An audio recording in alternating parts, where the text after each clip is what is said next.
ದಿನದ ಎಲ್ಲಾ ಪ್ರಮುಖ ಸುದ್ದಿಗಳನ್ನು ನಿಮಗೆ ತಲುಪಿಸೋ mastmaga.comನ ಫುಲ್ ನ್ಯೂಸ್ಗೆ ಸ್ವಾಗತ. ನಾನು ಪವಿತ್ರ. ದೇಶವನ್ನೇ ಬೆಚ್ಚಿ ಬೀಳಿಸಿದ ಡಿಸೆಂಬರ್ 13ರ ಪಾರ್ಲಿಮೆಂಟ್ ದಾಳಿ ಕೇಸ್ಗೆ ಸಂಬಂಧಿಸಿದಂತೆ ಮತ್ತಿಬ್ಬರು ಆರೋಪಿಗಳು ಪೊಲೀಸರ ಮುಂದೆ ಶರಣಾಗಿದ್ದಾರೆ. ರಾಜಸ್ಥಾನ್ ಮೂಲದ ಮಹೇಶ್ ಹಾಗೂ ಕೈಲಾಶ್ ಅನ್ನೋರು ದೆಹಲಿಯ ಕರ್ತವ್ಯ ಪಥದ ಪೊಲೀಸ್ ಠಾಣೆಗೆ ಬಂದು ಸರೆಂಡರ್ ಆಗಿದ್ದಾರೆ. ಇವರಿಬ್ಬರು ಆರೋಪಿಗಳೊಂದಿಗೆ ನಂಟು ಹೊಂದಿದ್ರು. ಸೋಷಿಯಲ್ ಮೀಡಿಯಾದಲ್ಲಿ ಜಸ್ಟಿಸ್ ಫಾರ್ ಆಜಾದ್ ಭಗತ್ ಸಿಂಗ್ ಅನ್ನೋ ಗ್ರೂಪ್ನಲ್ಲಿದ್ರು ಅಂತ ಹೇಳಲಾಗ್ತಾ ಇದೆ. ಸೊ ಇವರನ್ನು ಈಗ ತೀವ್ರ ತನಿಖೆಗೆ ಒಳಪಡಿಸಲಾಗಿದೆ. ಇನ್ನು ಪ್ರಕರಣದ ಮುಖ್ಯ ಆರೋಪಿ ಲಲಿತ್ ಜಾನನ್ನ 7 ದಿನ ನ್ಯಾಯಾಂಗ ಬಂಧನಕ್ಕೆ ನೀಡಲಾಗಿದೆ. ಅಷ್ಟೇ ಅಲ್ಲ, ಸಂಸತ್ತಿನ ಒಳಗೆ ನುಗ್ಗೋಕೆ ಸಾಧ್ಯ ಆಗದೆ ಇದ್ರೆ ನಮಗೆ ಪ್ಲಾನ್ ಬಿ ಅನ್ನ ಇಂಪ್ಲಿಮೆಂಟ್ ಮಾಡೋ ಉದ್ದೇಶ ಇತ್ತು ಅಂತ ಹೇಳಿದ್ದಾನೆ.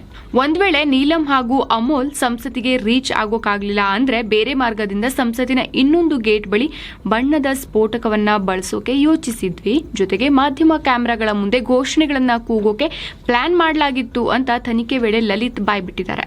ಇನ್ನು ಡಿಸೆಂಬರ್ 14ರಂದು ಪೊಲೀಸ್ಗೆ ಸರೆಂಡರ್ ಆಗಿದ್ದ ಈ ಲಲಿತ್ ಝಾ ಪಾರ್ಲಿಮೆಂಟ್ ಕೋಲಾಹಲದ ಮಾಸ್ಟರ್ ಮೈಂಡ್ ಅಂತ ಹೇಳಲಾಗ್ತಾ ಇದೆ. ಅಷ್ಟೇ ಅಲ್ಲ, ಪಾರ್ಲಿಮೆಂಟ್ ಘಟನೆ ಆಗೋಕ್ಕೂ ಮುಂಚೆ 4 ಆರೋಪಿಗಳು ತಮ್ಮ ಮೊಬೈಲ್ ಫೋನ್ಗಳನ್ನ ಲಲಿತ್ ಝಾ ಕೈಗೆ ಕೊಟ್ಟು ಹೋಗಿದ್ರು. ಈ ಘಟನೆಯಿಂದ ಮುಂದೆಲ್ಲಾದ್ರೂ ಅರೆಸ್ಟ್ ಆಗಿ ತನಿಖೆ ನಡೆಸೋ ವೇಳೆ ಪೊಲೀಸ್ ಕೈಗೆ ಮೊಬೈಲ್ ಸಿಗಬಾರದು ಅನ್ನೋ ಕಾರಣಕ್ಕೆ ಈತ ಮೊಬೈಲ್ಗಳನ್ನ ನಾಶ ಮಾಡಿದ್ದಾನೆ ಅಂತ ಪೊಲೀಸರು ಮಾಹಿತಿ ಹಂಚಿಕೊಂಡಿದ್ದಾರೆ. ಇನ್ನು ಪ್ರಕರಣದಲ್ಲಿ ಭಾಗಿಯಾಗಿದ್ದ ಮೈಸೂರಿನ ಮನೋರಂಜನ್ ವಿರುದ್ಧವೂ ಪೊಲೀಸರು ತನಿಖೆ ನಡೆಸ್ತಾ ಇದ್ದಾರೆ. ಆರಂಭದ ತನಿಖೆಯಲ್ಲಿ ಮನೋರಂಜನ್ಗೆ ಯಾವುದೇ ಕ್ರಿಮಿನಲ್ ಹಿನ್ನೆಲೆ ಇಲ್ಲ, ಅವನ ಮೇಲೆ ಯಾವುದೇ ಕೇಸ್ ರಿಜಿಸ್ಟರ್ ಆಗಿಲ್ಲ ಅಂತ ಹಿರಿಯ ಗುಪ್ತಚರ ಅಧಿಕಾರಿ ಮಾಹಿತಿ ಹಂಚಿಕೊಂಡಿದ್ದಾರೆ. 2016ರ ರಫೇಲ್ ಖರೀದಿ ಒಪ್ಪಂದದ ವಿವಾದ ಮತ್ತೊಮ್ಮೆ ಮುನ್ನೆಲೆಗೆ ಬಂದಿದೆ. ಖರೀದಿಯಲ್ಲಿ ಹಗರಣ ಆಗಿದೆ ಅನ್ನೋ ಆರೋಪಕ್ಕೆ ಸಂಬಂಧಪಟ್ಟಂತೆ ತನಿಖೆಗೆ ಮೋದಿ ಸರ್ಕಾರ ಸಹಕಾರ ನೀಡ್ತಿಲ್ಲ ಅಂತ ಭಾರತದಲ್ಲಿದ್ದ ಮಾಜಿ ಫ್ರೆಂಚ್ ರಾಯಭಾರಿ ಎಮ್ಯಾನ್ಯುಯಲ್ ಲಯಾನ್ನ ಹೇಳಿದ್ದಾರೆ. ಭಾರತದ ಅಧಿಕಾರಿಗಳು ಇನ್ವಾಲ್ವ್ ಆಗಿರೋ ತನಿಖೆಗಳು ಬಹಳ ಡಿಲೇ ಆಗತ್ತೆ, ಹಲವು ಬಾರಿ ಅಪೂರ್ಣ ವಿಧಾನಗಳಲ್ಲಿ ತನಿಖೆ ಮಾಡಲಾಗತ್ತೆ. ರಫೇಲ್ ಖರೀದಿ ತನಿಖೆಗೆ ಫ್ರೆಂಚ್ ನ್ಯಾಯಾಧೀಶರು ಭಾರತದ ಸಹಕಾರ ಕೋರಿದ್ರು, ಆದರೆ ಭಾರತ ಸಹಕಾರ ನೀಡಿಲ್ಲ ಅಂತ ಆರೋಪಿಸಿದ್ದಾರೆ. ಅಲ್ಲದೆ ಜುಲೈ 23, 2023ರಲ್ಲಿ ಭಾರತದೊಂದಿಗೆ ಕ್ರಿಮಿನಲ್ ಪ್ರಕರಣಗಳ ತನಿಖೆಗೆ ಎದುರಾಗಿರೋ ಸವಾಲುಗಳ ಬಗ್ಗೆ ಇದೇ ಲೆನಾಯ್ನ ವಿದೇಶಾಂಗ ಇಲಾಖೆಗೆ ಪತ್ರ ಬರೆದಿದ್ರು ಅಂತ ಹೇಳಲಾಗ್ತಾ ಇದೆ. ಅಂದಾಗೆ 2016ರಲ್ಲಿ ಸುಮಾರು $7.8 ಬಿಲಿಯನ್ ಅಂದ್ರೆ ಈಗಿನ ರೇಟಲ್ಲಿ ಸುಮಾರು 64,000 ಕೋಟಿ ರೂಪಾಯಿ ವೆಚ್ಚದಲ್ಲಿ 36 ರಫೇಲ್ ಯುದ್ಧ ವಿಮಾನ ಖರೀದಿ ಒಪ್ಪಂದ ನಡೆದಿತ್ತು. ಫ್ರಾನ್ಸ್ನ ದಸ್ಸೋ ಕಂಪನಿ ಜೊತೆ ಭಾರತ ಸರ್ಕಾರ ಈ ಒಪ್ಪಂದ ಮಾಡಿಕೊಂಡಿದ್ದು, ಈ ಒಪ್ಪಂದದಲ್ಲಿ ಅವ್ಯವಹಾರ ನಡೆದಿದೆ ಅನ್ನೋ ಆರೋಪ ಕೇಳಿಬಂದಿತ್ತು. ಈಗ ಈ ಬಗ್ಗೆ ಫ್ರಾನ್ಸ್ನ ಎಡಪಂಥೀಯ ತನಿಖಾ ಸಂಸ್ಥೆ ಅಂತ ಗುರುತಿಸಿಕೊಂಡಿರುವ ಮೀಡಿಯಾ ಪಾರ್ಟ್ ಸಂಸ್ಥೆ ರಿಪೋರ್ಟ್ ಮಾಡಿದೆ. ಇದರಲ್ಲಿ ಏನ್ ಹೇಳಿದೆ ಅಂದ್ರೆ, ಭಾರತ ಬೇಕಂತಾನೆ ಈ ತನಿಖೆಯನ್ನ ಡಿಲೇ ಮಾಡ್ತಾ ಇದೆ. ಈ ಡೀಲ್ನಲ್ಲಿ ಭಾರತ ತನ್ನ ಪ್ರಭಾವ ಬಳಸಿದೆ. ಈ ಮೊದಲು ಉಭಯ ದೇಶಗಳು ಉದ್ದೇಶಪೂರ್ವಕವಾಗಿ ಈ ಆರೋಪವನ್ನ ಕಡೆಗಣಿಸಿದ್ವು. ಆಗಿನ ಫ್ರಾನ್ಸ್ ಅಧ್ಯಕ್ಷ ಎಲಿಸ್ ಹೋಲ್ಯಾಂಡ್ ಹಾಗೂ ಈಗಿನ ಪ್ರಧಾನಿ ಇಮ್ಯಾನ್ಯುಯಲ್ ಮ್ಯಾಕ್ರಾನ್ ಕೂಡ ಅಷ್ಟಾಗಿ ತಲೆ ಕೆಡಿಸಿಕೊಂಡಿರಲಿಲ್ಲ. ಪ್ರಧಾನಿ ಮೋದಿ ಸಹ ಈ ಕೇಸ್ಗೆ ಅಂತಿಮ ಫಲಿತಾಂಶ ಬರದೇ ಇರೋದೇ ಒಳ್ಳೆಯದು ಅನ್ನೋ ಬಯಕೆಯನ್ನ ವ್ಯಕ್ತಪಡಿಸಿದ್ರು. ಅಗಸ್ಟಾ ವೆಸ್ಟ್ಲ್ಯಾಂಡ್ ಹಗರಣದಲ್ಲಿ ಇಡಿ ಬಲೆಗೆ ಬಿದ್ದ ಸುಶೇನ್ ಗುಪ್ತ ರಫೇಲ್ ವಿಮಾನ ಡೀಲ್ನಲ್ಲೂ ಭಾಗಿಯಾಗಿದ್ದ. ಈತನ ನ್ಯಾಯಾಂಗ ವಿವರಗಳಿಗೂ ಫ್ರೆಂಚ್ ಕೋರ್ಟ್ ಬೇಡಿಕೆ ಇಟ್ಟಿತ್ತು. ಅಲ್ಲದೆ 2019ರಲ್ಲಿ ರಫೇಲ್ ಸಂಬಂಧಿತ ಅಂತಿಮ ಒಪ್ಪಂದಕ್ಕೆ ಸಹಿ ಹಾಕೋ ಮುನ್ನ ಈ ಡೀಲ್ಗೆ ಸಂಬಂಧಿಸಿದ ಭ್ರಷ್ಟಾಚಾರ ವಿರೋಧಿ ಷರತ್ತುಗಳನ್ನು ಮೋದಿ ಸರ್ಕಾರ ಡ್ರಾಪ್ ಮಾಡಿತ್ತು ಅನ್ನೋ ಆರೋಪಗಳನ್ನ ಮೀಡಿಯಾ ಪಾರ್ಟ್ ತನ್ನ ವರದಿಯಲ್ಲಿ ಹೇಳಿದೆ. ಆದರೆ ಈ ಬಗ್ಗೆ ಫ್ರಾನ್ಸ್ ಸರ್ಕಾರವಾಗಲಿ ಅಥವಾ ಭಾರತ ಸರ್ಕಾರವಾಗಲಿ ಈವರೆಗೂ ಯಾವುದೇ ಪ್ರತಿಕ್ರಿಯೆ ನೀಡಿಲ್ಲ. ಮಧ್ಯಪ್ರದೇಶದಲ್ಲಿ ಹೊಸ ಸಿಎಂ ಆಗಿ ಮೋಹನ್ ಯಾದವ್ ಅಧಿಕಾರ ಸ್ವೀಕರಿಸ್ತಾ ಇದ್ದಂತೆ ಯುಪಿ ಸಿಎಂ ಯೋಗಿ ಆದಿತ್ಯನಾಥ್ ಸ್ಟೈಲಲ್ಲೇ ಬುಲ್ಡೋಜರ್ ಕ್ರಮವನ್ನ ಕೈಗೊಂಡಿದ್ದಾರೆ. ಬಿಜೆಪಿ ಕಾರ್ಯಕರ್ತನ ಮೇಲೆ ಮಾರಣಾಂತಿಕ ಹಲ್ಲೆ ನಡೆಸಿದ ಪ್ರಕರಣಕ್ಕೆ ಸಂಬಂಧಪಟ್ಟಂತೆ 5 ಆರೋಪಿಗಳ ಮನೆಗೆ ಸೇರಿದ ಅಕ್ರಮ ಕಟ್ಟಡಗಳನ್ನು ನೆಲಸಮ ಮಾಡಲಾಗಿದೆ. ಈ 5 ಆರೋಪಿಗಳು ಡಿಸೆಂಬರ್ 5ರಂದು ಮಧ್ಯಪ್ರದೇಶದ ಬಿಜೆಪಿ ಕಾರ್ಯಕರ್ತ ದೇವೇಂದ್ರ ಠಾಕೂರ್ ಅವರನ್ನ ಕೊಲೆ ಮಾಡೋಕೆ ಯತ್ನಿಸಿದ್ರು.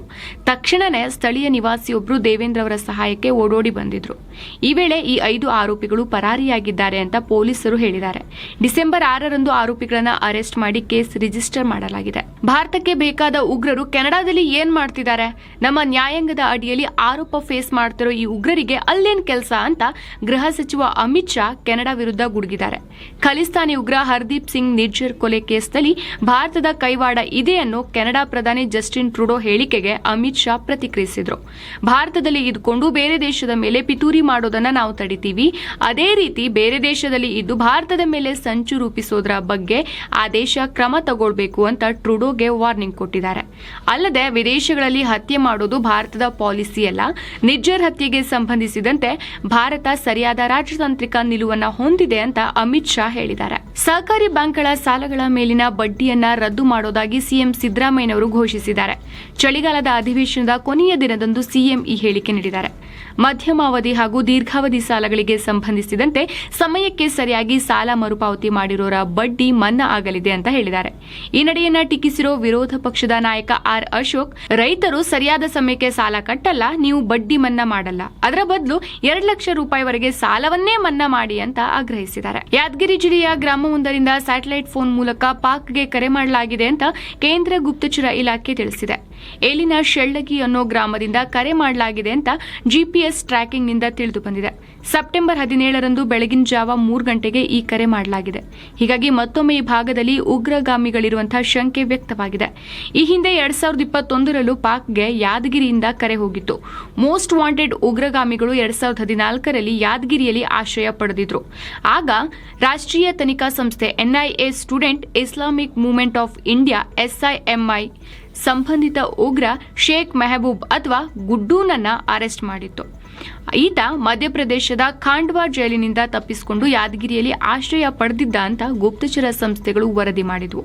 ಈಗ ಮತ್ತೊಮ್ಮೆ ಪಾಕ್ಗೆ ಇಲ್ಲಿಂದ ಸ್ಯಾಟಲೈಟ್ ಕಾಲ್ ಮಾಡಿರೋದು ವರದಿಯಾಗಿದೆ. ಐಎಎಸ್ ಅಧಿಕಾರಿ ರೋಹಿಣಿ ಸಿಂಧೂರಿ ವಿರುದ್ಧ ಸಾಮಾಜಿಕ ಜಾಲತಾಣಗಳಲ್ಲಿನ ಪೋಸ್ಟ್ಗಳನ್ನು ಡಿಲೀಟ್ ಮಾಡೋಕೆ ಸುಪ್ರೀಂ ಕೋರ್ಟ್ ಐಪಿಎಸ್ ಅಧಿಕಾರಿ ಡಿ ರೂಪಾಗೆ ಗಡುವು ಕೊಟ್ಟಿದೆ.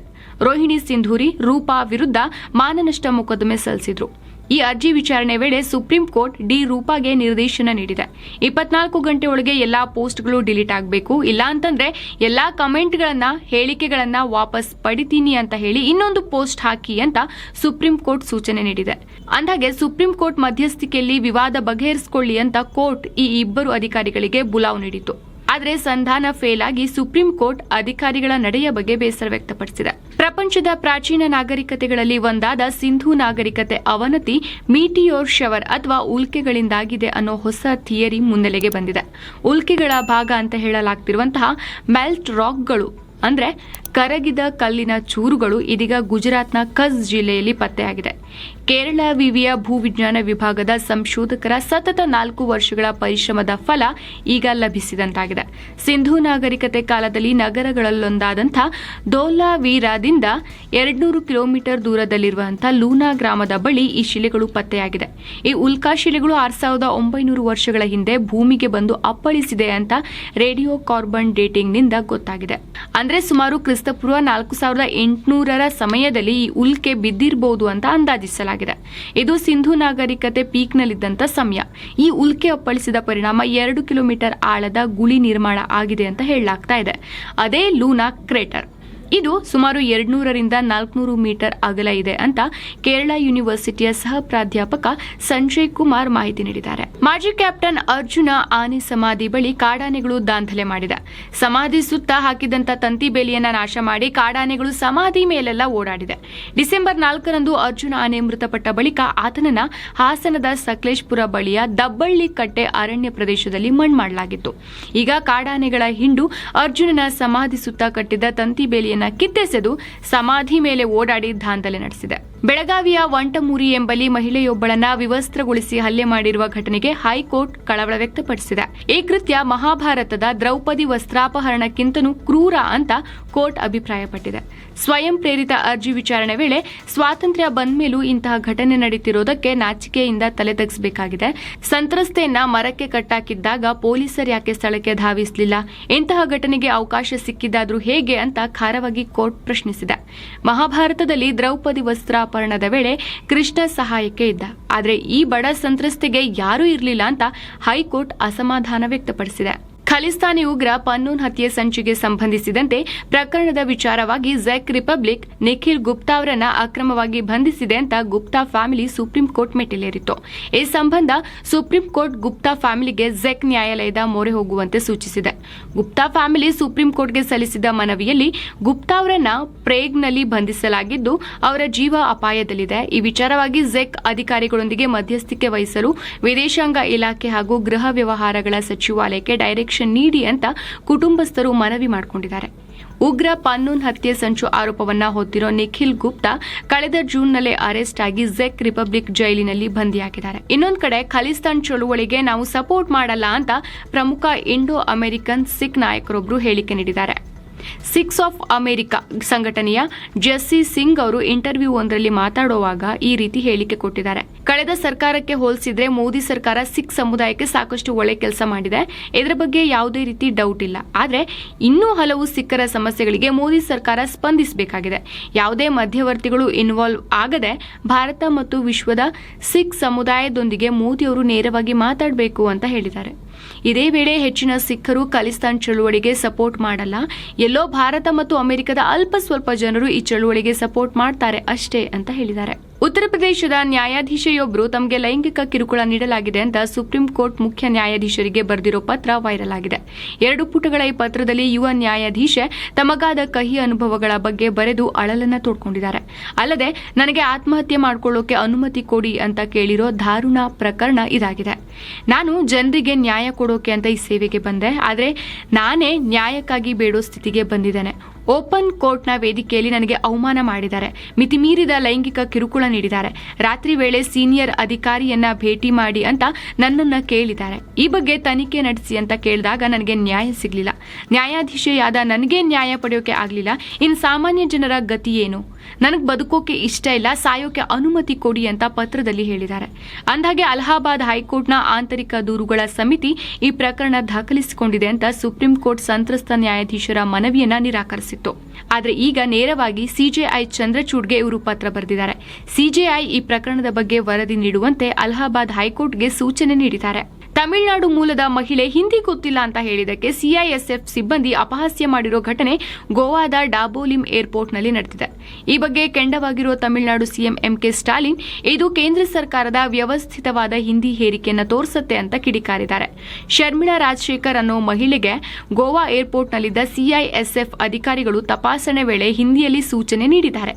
ನನಗೆ ಹಿಂದಿ ಗೊತ್ತಿಲ್ಲ ಅಂತ ಶರ್ಮಿಳಾ ಅವರು ಹೇಳಿದ್ದಾರೆ. ಆಗ ಅವರನ್ನ ಅಪಹಾಸ್ಯ ಮಾಡಿದ ಅಧಿಕಾರಿಗಳು ತಮಿಳುನಾಡು ಭಾರತದಲ್ಲಿದೆ, ನೀನು ರಾಷ್ಟ್ರಭಾಷೆ ಹಿಂದಿಯನ್ನ ಕಲಿ ಅಂತ ಲೇವಡಿ ಮಾಡಿದ್ದಾರೆ. ಈ ಬಗ್ಗೆ ಶರ್ಮಿಳಾ ಏರ್ಪೋರ್ಟ್ನಲ್ಲಿದ್ದ ಕುಂದುಕೊರತೆ ಅಧಿಕಾರಿಗಳ ಬಳಿ ಕಂಪ್ಲೇಂಟ್ ನೀಡಿರೋದಾಗಿ ಹೇಳಿದ್ದಾರೆ. ದೆಹಲಿಯಲ್ಲಿ ಮುಂಜಾನೆ 4.9 ಡಿಗ್ರಿ ಸೆಲ್ಸಿಯಸ್ ತಾಪಮಾನ ದಾಖಲಾಗಿ ರಾಜಧಾನಿಯ ಜನರನ್ನ ಗಡ ನಡುಗಿಸಿದೆ. ಇವರಿಗೆ ದೆಹಲಿಯಲ್ಲಿ 8 ಡಿಗ್ರಿ ಮೇಲಿದ್ದ ತಾಪಮಾನ ಇಂದು ದಿಢೀರ್ ಅಂತ ಕುಸಿದಿದೆ. ಶಿಮ್ಲಾ, ಧರ್ಮಶಾಲಾ ಹಾಗೂ ಮಸೂರಿಗಿಂತಾನೂ ಕಡಿಮೆ ತಾಪಮಾನ ದೆಹಲಿಯಲ್ಲಿ ರೆಕಾರ್ಡ್ ಆಗಿದೆ. ಹರಿಯಾಣದ ಹಿಸ್ಸಾರ್ ಜಿಲ್ಲೆಯಲ್ಲಿ 4.2 ಡಿಗ್ರಿ ತಾಪಮಾನ ದಾಖಲಾಗಿದೆ. ಉತ್ತರ ಹಾಗೂ ವಾಯುವ್ಯದಿಂದ ಬೀಸುತ್ತಿರೋ ಶೀತ ಗಾಳಿಯ ಪರಿಣಾಮವಾಗಿ ಈ ಪ್ರದೇಶದಲ್ಲಿ ಟೆಂಪರೇಚರ್ ಡ್ರಾಪ್ ಆಗಿದೆ. ಭಾರತೀಯ ರೈಲ್ವೆ 1 ಲಕ್ಷ ಕೋಟಿ ರೂಪಾಯಿ ವೆಚ್ಚದಲ್ಲಿ ಹೊಸ ರೈಲುಗಳ ಖರೀದಿಗೆ ಮುಂದಾಗಿದೆ. ರೈಲು ಸಂಚಾರಕ್ಕೆ ಡಿಮ್ಯಾಂಡ್ ಜಾಸ್ತಿ ಆಗ್ತಿರೋ ಹಿನ್ನೆಲೆಯಲ್ಲಿ ಈ ನಿರ್ಧಾರ ಮಾಡಲಾಗಿದೆ ಅಂತ ರೈಲ್ವೆ ಸಚಿವ ಅಶ್ವಿನಿ ವೈಷ್ಣವ್ ಹೇಳಿದ್ದಾರೆ. ಹಳೆದಾಗಿರೋ ರೈಲ್ವೆ ರೋಲಿಂಗ್ ಸ್ಟಾಕ್ಗಳನ್ನ ರೀಪ್ಲೇಸ್ ಮಾಡೋದು ಈ ಖರೀದಿಯ ಮುಖ್ಯ ಉದ್ದೇಶ ಆಗಿದೆ. ಅಂದಾಗೆ ಈ ರೀಪ್ಲೇಸ್ಮೆಂಟ್ಗೆ ಸುಮಾರು 7,000ದಿಂದ 8,000 ಹೊಸ ಟ್ರೈನ್ ಸೆಟ್ಗಳ ಅಗತ್ಯ ಇದೆ. ಮುಂದಿನ 4-5 ವರ್ಷಗಳಲ್ಲಿ ಹಂತ ಹಂತವಾಗಿ ಇದಕ್ಕೆ ಟೆಂಡರ್ ಕರೆಯಲಾಗುತ್ತೆ ಅಂತ ಅಶ್ವಿನಿ ವೈಷ್ಣವ್ ಮಾಹಿತಿ ನೀಡಿದ್ದಾರೆ. ಷೇರುಪೇಟೆ ವಿಚಾರಕ್ಕೆ ಬಂದ್ರೆ ಸಂವೇದಿ ಸೂಚ್ಯಂಕ 969 ಅಂಕ ಏರಿಕೆ ಕಂಡು 71,483ರಲ್ಲಿ ವಾರದ ವಹಿವಾಟನ್ನ ಅಂತ್ಯಗೊಳಿಸಿದೆ. ಇತ್ತ ನಿಫ್ಟಿ 273 ಅಂಕ ಏರಿಕೆ ಕಂಡು 21,456 ಆಗಿದೆ.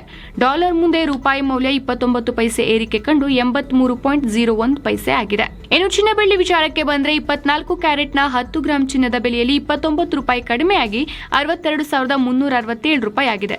22 ಕ್ಯಾರೆಟ್ನ 10 ಗ್ರಾಂ ಚಿನ್ನದ ಬೆಲೆಯಲ್ಲಿ 30 ರೂಪಾಯಿ ಕಡಿಮೆಯಾಗಿ 57,130 ರೂಪಾಯಿ ಆಗಿದೆ. 1 ಕೆಜಿ ಬೆಳ್ಳಿ ಬೆಲೆ 280 ರೂಪಾಯಿ ಜಾಸ್ತಿಯಾಗಿ 74,273 ರೂಪಾಯಿ ಆಗಿದೆ. ಸೊ ಫ್ರೆಂಡ್ಸ್, ಇದಾಗಿತ್ತು ಇವತ್ತಿನ ಫುಲ್ ನ್ಯೂಸ್. ನಾವು ಕೊಯ್ದಿಲ್ಲ, ಎಳೆದಿಲ್ಲ, ಕಿರುಚಾಡಿಲ್ಲ, ಸುದ್ದಿಯ ರೀತಿಯಲ್ಲಿ ನಿಮಗೆ ತಲುಪಿಸೋ ಪ್ರಯತ್ನ ಮಾಡಿದ್ದೇವೆ.